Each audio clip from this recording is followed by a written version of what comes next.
Welcome. Today it's time for another Take Two with Therese video for Altenew, and I've got two cards to share. I've got more ideas using the Gradient Cardstocks, and the set I'm going to use today is called Red Cosmos. I have the Festive Foliage Die Set. I'm not going to be using the stamp set today, and I've got two fun ways to use it, so hang around so you can see those.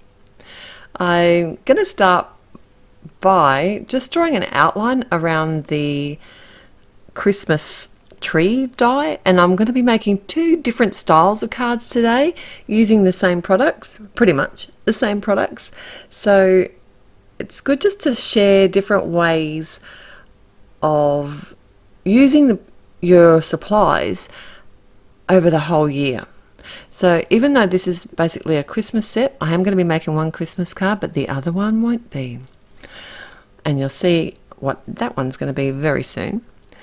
So I've grabbed three of the colours of the cardstock. It's the Frosty Pink, Coral Berry and Ruby Red. I haven't used the Grapevine colour today. I didn't want it to be too dark, but you could easily add in whatever you want. Now where I drew the outline of the tree, I want to use stripes to add colour and a fun element to my Christmas tree.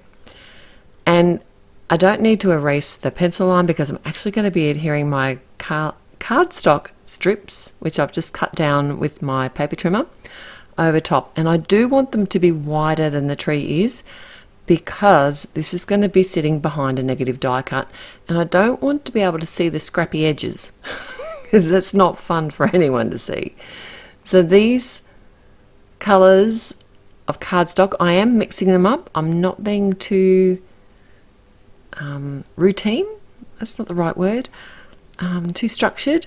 I have cut them at all different widths, and initially I did my cuts on the short side of the cardstock, but now I need some longer strips, so I've just flipped my piece of cardstock around. I'm using the longer side, and I didn't even use one full sheet of each of the cardstock pieces for this, and there are 8 of each colours in the pack, so I've got heaps to spare. The other thing that you can do is actually snip off the edges of the cardstock if you have used the longer versions, and this is a really good trick when you are creating striped backgrounds with cardstock, and then you can just use your scraps to fill in the gaps.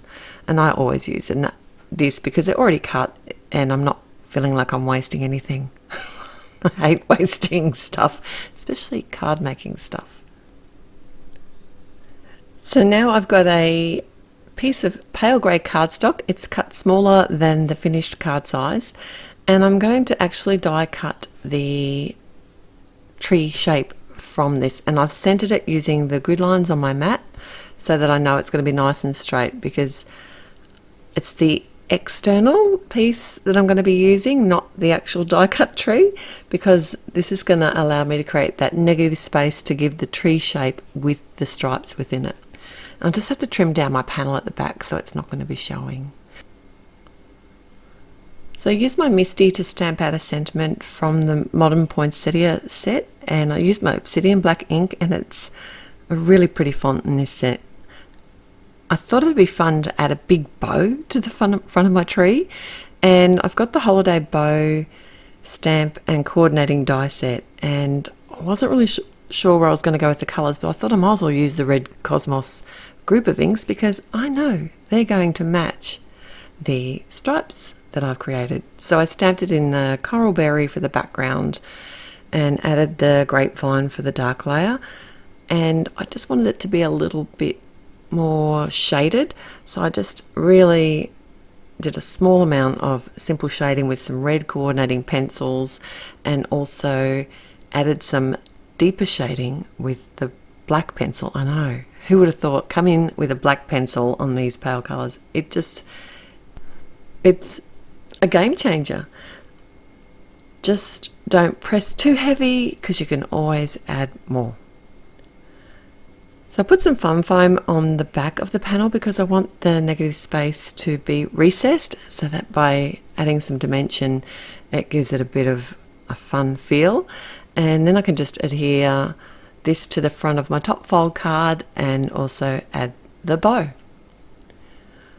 I don't know about you, but you may have noticed there are lots of stripes again in the card making world. Not that they ever really went out of fashion, stripes don't, but they're very popular, and this Gradient Cardstock is perfect. So it couldn't have come at a better time, and I am having such fun with it. And the colours, because they're the same Altenew colours that I love, especially the coral berry, it's probably up there in my top 5 ever favourite Altenew colours. So my second card here is using pretty much the same products, just a couple of things I've changed up. And I'm starting by stamping out a sentiment from the Plentiful Pine stamp set. And this is actually, like, it's a Christmas set, but there's some really beautiful sentiments that can be used all year round. And I'm making a Valentine's card this time. So I'm using the same products, but this time it's not a Christmas design, it's Valentine's. And I've got the same cardstocks again. And what I did was multiple stamp out the sentiment once on each of the cardstock colours. And this time I'm actually adding the pale grey into my stripes. And because I'd stamped it with my Misty and in exactly the same spot each time, it just made it easier for me to work out where I needed to cut these down, so that when I join the sentiment together in stripes, there's not going to be a gap. I did consider making the stripes and then stamping over them, and that probably would have been fine, but I think I complicated it. But it worked. So I don't know, you probably got a much easier way of creating a striped sentiment. Maybe if I just had have done it on a solid piece of cardstock and embossed it, that would have looked really pretty too. And that way maybe it would have stood out a little bit more in the design if I had just used a solid piece of cardstock in that one heart. I don't know, what do you think? It would have to be the dark one, maybe. It's an idea for another card. There you go. So I'm doing pretty much the same thing again. I've covered a piece of Nina 80-pound cardstock completely with some glue tape here, and it's the dotted glue tape from Altenew, which I really do like. And the good thing about it is it gives you some wriggle time. It doesn't adhere completely initially, but once it's taken hold, so once it's been sitting there for a while, you get a really good strong adherence.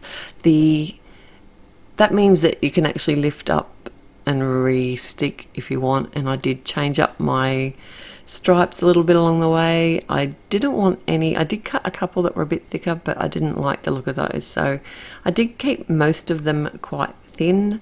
And like I said, no structure to the flow of the colours, just whatever felt right at the time. And I basically covered the whole panel and centered my sentiment in that sort of sweet spot up in the top right sort of section of the card.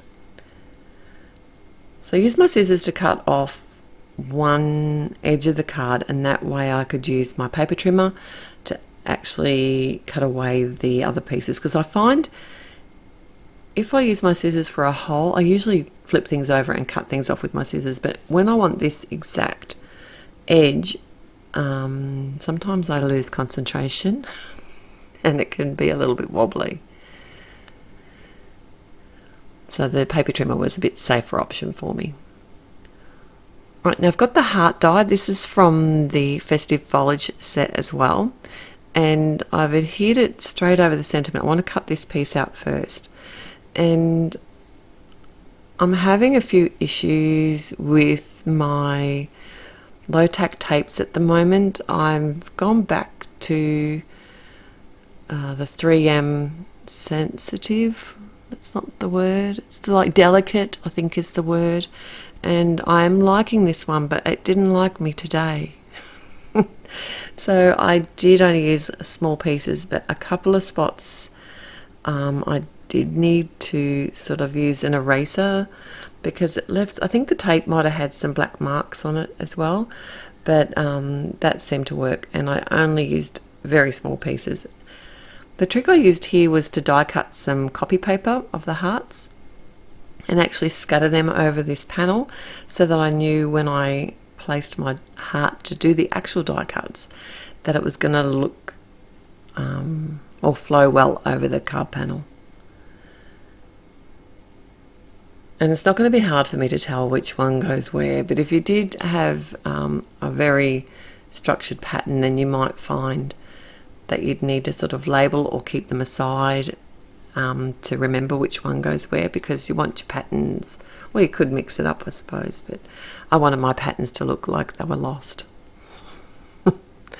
So I'm going to do that in negative space again. But what I did was actually temporarily adhere my panel on the front of my card and then attach all of my pieces of heart using the glue tape in place, and then I could just lift away that panel again. Like I said, this glue tape is quite forgiving, and as long as you don't leave it on there too long, and then I know that my hearts are in exactly the right spot. And actually I didn't mind the way the card looked with just the hearts on it too. I've added some fun foam to the back of the panel and popped it up, and just where I did get a couple of marks on my cardstock, I used the coordinating Red Cosmos enamel dots. And I do like to adhere these with some matte medium, just because I don't know when I'm going to use this card, and then I don't have to come back and sort of adhere them later on. If they did happen to fall off, I know they're not going anywhere with the glue, liquid glue at the back. So all the products will be linked in the description below. Thanks so much for joining me, and I look forward to seeing you here again real soon. Bye.